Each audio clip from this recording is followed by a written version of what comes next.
जैसे कि हमारा इसके पहले एक इफ़को कंपनी के जो नैनो डीएपी है, उसमें एक पहले दिखाया था कि हमने 2 महीना पहले कृषि विज्ञान केंद्र रांजनगांव में गेहूं फसल में जो नैनो डीएपी का सीड ट्रीटमेंट किया था, उसी फसल का हम आज 2 महीने बाद देख रहे हैं। उसका जो उत्पादन है या उसमें क्या अपने को इफ़ेक्ट दिखाई दिया है, उसके बारे में चर्चा करेंगे। तो उसमें हम देखा था कि जर्मिनेशन जो था नैनो डीएपी के माध्यम से, वो जर्मिनेशन कम से कम 15 से 20% अपने को ज़्यादा मिला, जिसमें हमने नैनो डीएपी का सीड ट्रीटमेंट नहीं किया था उसकी तुलना में।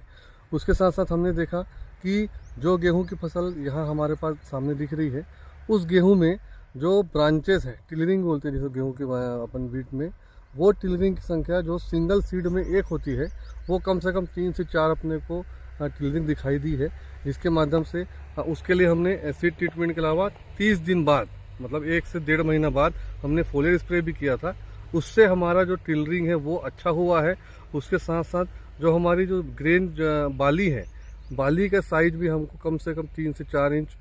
छोटा होता था, वो 4 से 5 इंच हमको बाली दिखाई दिए है, जो आपके सामने दिखाई दे रहा है। इसके साथ साथ जो हमको जो मेच्योरिटी के समय जो इंसेक्ट पेस्ट का जो वो है, उसकी भी थोड़ा सा हमको देखना चाहिए कि उसमें भी अपने को जो इंसेक्ट पेस्ट की रेजिस्टेंस दिखाई दी है। उसके साथ साथ जो वीट हमारे पास दिख रहा है, उस वीट में हमको खाद की मात्रा भी एक्सेसिव जो अपने को डालने की ज़रूरत पड़ती है बार बार, उसकी मात्रा भी हमको नॉर्मल जिसमें हमने सीडड्रिल से जो बिना ट्रीटमेंट के नैनो डीएपी लगाया है, उसके तुलना में हमको यहाँ खाद भी का परसेंट भी अगर हम गिनती करेंगे तो कम से कम 10 से 15% हमको खाद की बचत भी हुई है। तो इसका मतलब ये है कि हम नैनो डीएपी का उपयोग करके खाद के साथ साथ पैसे के साथ साथ हम जो इकोनॉमिक्स है उसको अच्छा कर सकते हैं, यील्ड में अपना बढ़ावा कर सकते हैं।